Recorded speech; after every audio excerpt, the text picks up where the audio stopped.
Hey everybody, how's it going? I wanted to bring you another video for how to mount strings on a banjo. This one is a little different than the mountain banjos because it's a gourd banjo, but it has a tailpiece like this. It uses tailgut on a wooden tailpiece, and it has holes drilled in for the strings. So this is one I made, but it's pretty standard for lots of tailpieces to be made like that. And there's going to be parts that are similar to the mountain banjo, but the way I tie it on is different. We're using these Aquila strings. These are the minstrel set, so the difference is that you have the bass string is wound and the other strings are basically bumped up a gauge from the standard Nylgut. These are also very, very excellent. They're pitched lower, so they're going to be about at a D instead of a G, and that's what's going on this banjo. So we're going to do the same thing that we did before, which is you tie a simple square knot on the end of that.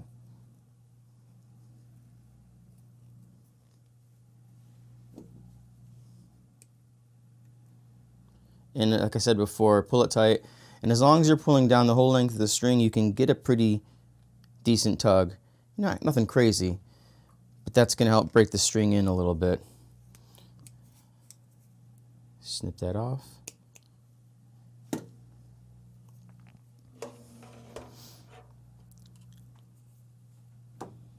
So you're going to feed it through the top, just straight down through. And this next part might be kind of hard to show. But what you're going to do is bring it around the go across the front and then the back, and it's almost like tying a tie. You're going to then bring it around one more time and then feed it down through. And when you pull the whole thing tight, hold it behind, what it ends up doing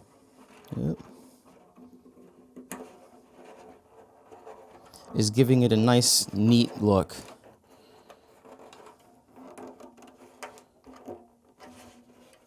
So when you pull that whole thing, that knotted end should come right, pull up as a stop.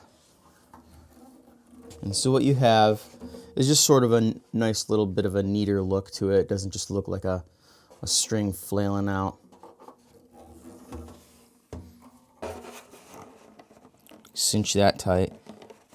And again, try to pull from the full length if you can. Just that'll get it worn in more evenly. And then the rest of it's the same. Feed it up through here. I know some people will use a match or a lighter to sort of singe the end to make a little ball, but I don't think that's necessary. I don't like to keep fire as far away from this as possible personally. All you really should need to do is tie a knot, a square knot again. And you don't need to give yourself a lot of excess. But again, when you wind it, keep your finger down like that because you want it to go down as close to the post as possible. Now these are actually not friction pegs like you saw in the other video. These are faux friction. They look like ebony friction pegs, and they are ebony, but this is metal and there are gears inside, so it's a 1:4 ratio. So you get kind of the best of both worlds. It's the ease of geared tuning, but you still get that nice classic look. And so now, as we did before, just kind of go down the length of it like this. You're going to not only stretch the string out some, you're also going to be pulling these knots tighter, so you can already see how much looser that is. And then you just keep going.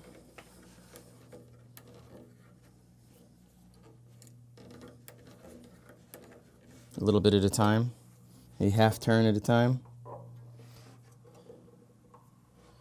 And you'll find that once you do that and get it to pitch, you're not going to have to be messing around with it for days and days. I would say, right away it's going to keep pitch pretty decently. And then you play it in a little bit, 24 hours later, it more or less is still holding the pitch, maybe a half step lower. But you're pretty much set for that.